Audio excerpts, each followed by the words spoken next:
Alors bonjour à chaque partenaire HDI. Ce matin, nous allons apprendre à valider une inscription. Valider donc un nouveau membre à HDI. Alors pour vous permettre de comprendre le scénario, je vais d'abord me connecter à mon compte pour vous montrer les dollars qui vont servir donc à valider cette inscription. Et donc je me connecte à mon compte, mon pseudo, mon mot de passe, et puis je mets donc le captcha qui figure donc sur le site F9 6M. Me connecter à mon compte. J'appuie sur Login et je me connecte.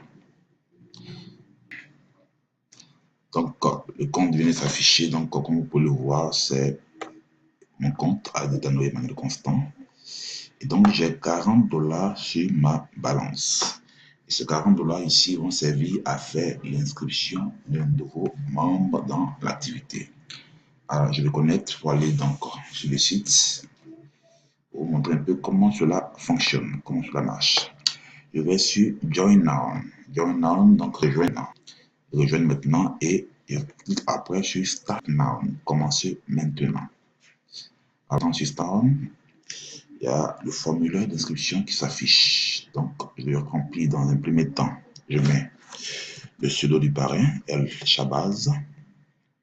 First name qui concerne donc le prénom de filleul. Donc, à moins Lydie. À moins Lydie. À moins Lydie. OK. Ensuite, le nom. Le nom, c'est Abou. Voilà. Le mois de naissance, décembre. Le jour, elle est née le 22 décembre.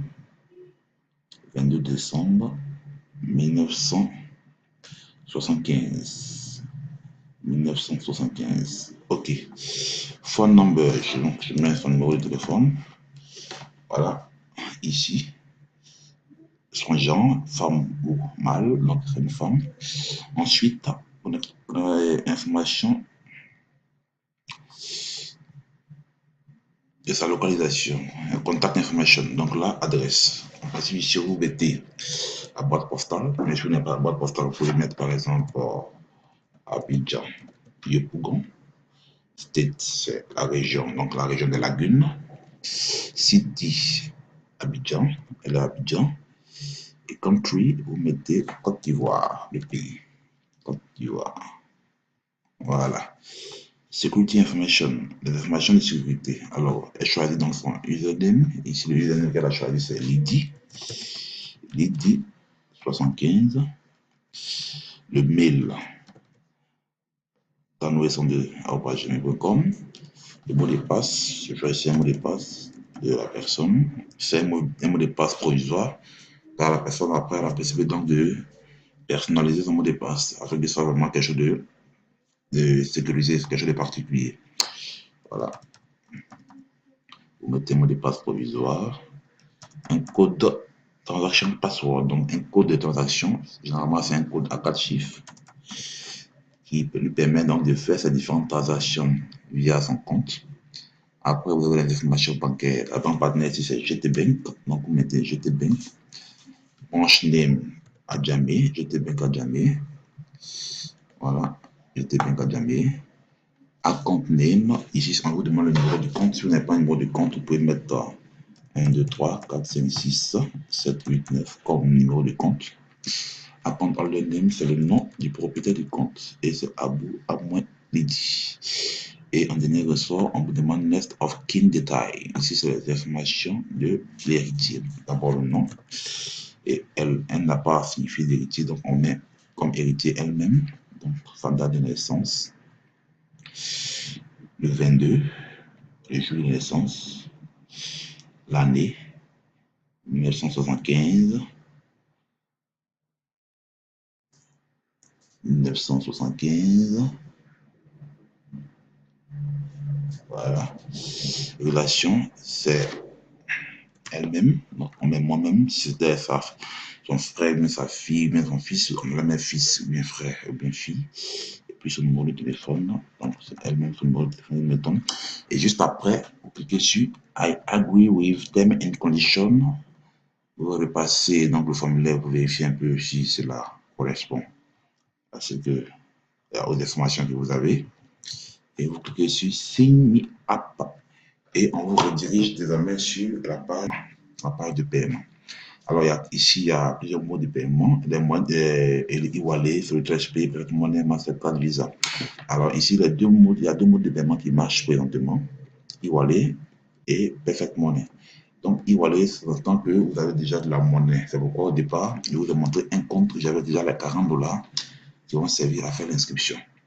Donc, je clique sur e-wallet pour valider l'inscription. Alors, après avoir cliqué sur e-wallet, vous tombez sur paiement by e-wallet. Donc, comme on vous demande les informations du compte qui sera débité, vous validez l'inscription. Donc, vous mettez votre pseudo, votre mot de passe et votre code de transaction pour valider l'inscription de votre filleul et vous appuyez sur OK. Alors, le processus d'activation se met en marche et vous allez voir qu'après chargement, voilà, le compte de votre filleul est totalement activé. Mais vous avez un petit détail. On vous demande si vous voulez bien contribuer donc pour aider bien évidemment H2I à travers les dons que vous allez faire sur vos différents gains. Si vous n'êtes pas intéressé, vous choisissez donc 0%. Si vous êtes intéressé, vous choisissez Gold 10% ou bien Diamond 20%. Donc à chaque fois, si vous avez des gains à H2I, on vous prélèvera 10% et 20% de vos gains. Ce qui est bon ici, c'est que ici, lorsque vous allez atteindre le grade de ministre à H2I, les différents dons que vous aurez prêtés là, les différents gains que vous aurez prêtés, vous seront restitués, mais multipliés par 3. Alors, je choisis ici I am not interested et je clique sur enregistrer. Et là, le compte de la personne est totalement activé. Donc, vous pouvez le voir, à moins Lydie Abou, voilà, elle est associate member, donc la balance c'est $0, elle est au stage 1, sponsored member 0, earning 0, et ici, vous avez son lien de parrainage. Et là, vous pouvez voir donc sa généalogie. Vous allez voir qu'elle est seule dans sa généalogie. Elle vient donc de démarrer H2I. Alors voici un peu comment fonctionne donc une validation H2I. J'ai donc le plaisir à vous présenter donc comment cela fonctionne. J'espère que ce tutoriel va vous aider dans l'activation de votre membre à H2I. Alors, je vous remercie.